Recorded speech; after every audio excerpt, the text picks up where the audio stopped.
Thank you very much. First, let me thank all of you who are here. Many of us have been working together now for 20 years on a lot of these issues, and this is a very happy day for us. I thank the First Lady for all she has done on this issue for as long as I've known her. I thank the Vice President and Mrs. Gore for their family conference and the light it has shed on the announcement we're here to emphasize today. Thank you, Secretary Riley, for the community learning centers, and I'm very proud of what we've done there. Thank you, Bill White. I'll talk more about your contribution in a moment, but it is truly remarkable. And I thank Rand and Deborah Bass for giving us a living, breathing example of the best of America, parents who are working hard to do their jobs, but also determined to do their most important job very well with their children. I thank Senator Feinstein, Senator Dodd, and Senator Boxer for being here.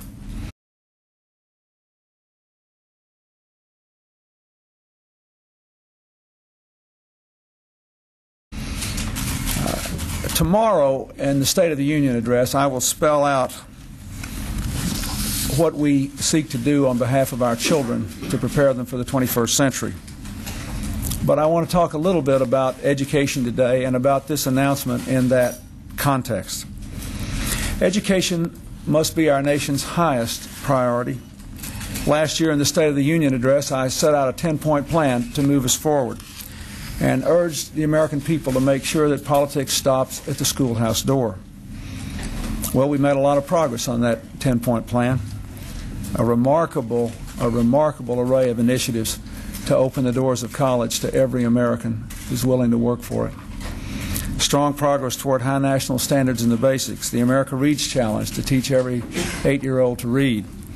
Continued progress in the Vice President's program to hook up all of our classrooms and libraries to the Internet by the year 2000. This has been the most important year in a generation for education reform. Tomorrow I'll set out the next steps on our continuing road.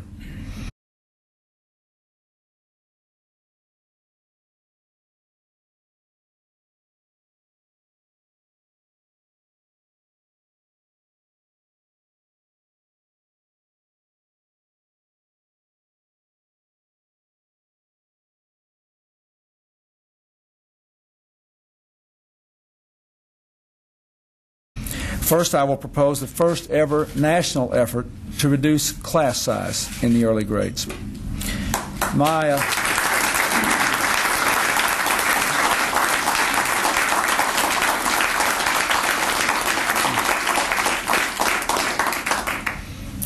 Hillary and I worked very hard 15 years ago now to have very strict class sizes at home in the early grades, and it was quite controversial and I think enormously beneficial when we did it. Our balanced budget will help to hire 100,000 teachers who must pass state competency tests, but who will be able to reduce class size in the first, second, and third grades to an average of 18 nationwide. Second,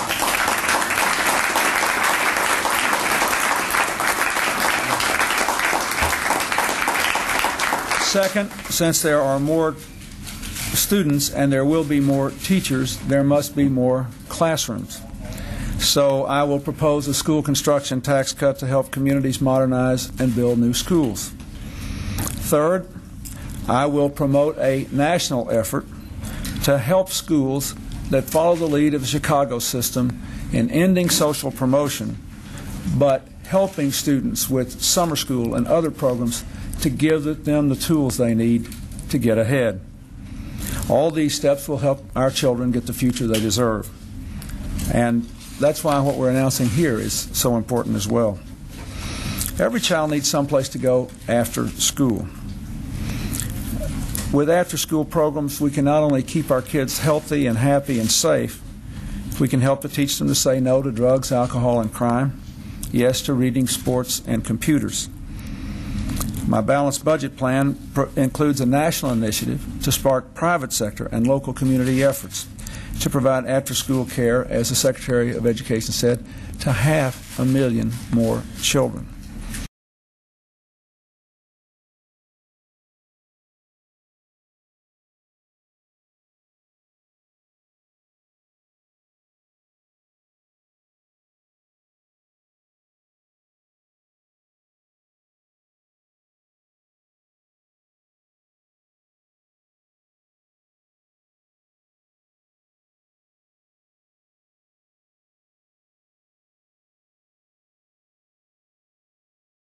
Now, let me say, in addition to all the positive benefits, I think it's important to point out that the hours between 3 and 7 at night are the most vulnerable hours for young people to get in trouble for juvenile crime.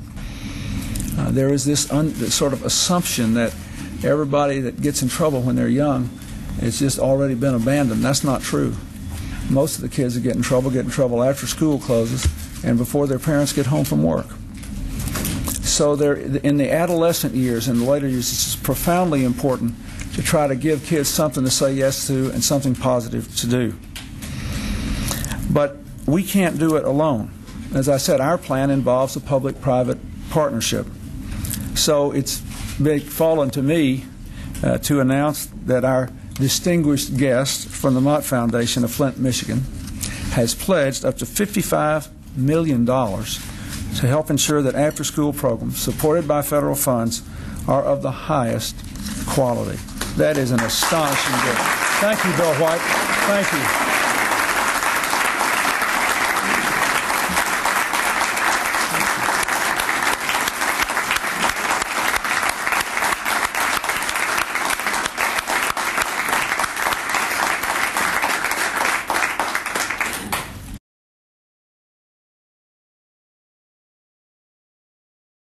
We are determined to help Americans succeed in the workplace, to raise well-educated, healthy kids, and to help Americans succeed at the toughest job of all, that of being a parent. And the Mott Foundation has gone a long way toward helping us. I thank them. Now, I have to go back to work on my State of the Union speech, and I worked on it till pretty late last night. But I want to say one thing to the American people. I want you to listen to me. I'm going to say this again. I did not have sexual relations with that woman, Miss Lewinsky. I never told anybody to lie, not a single time, never. These allegations are false, and I need to go back to work for the American people. Thank you.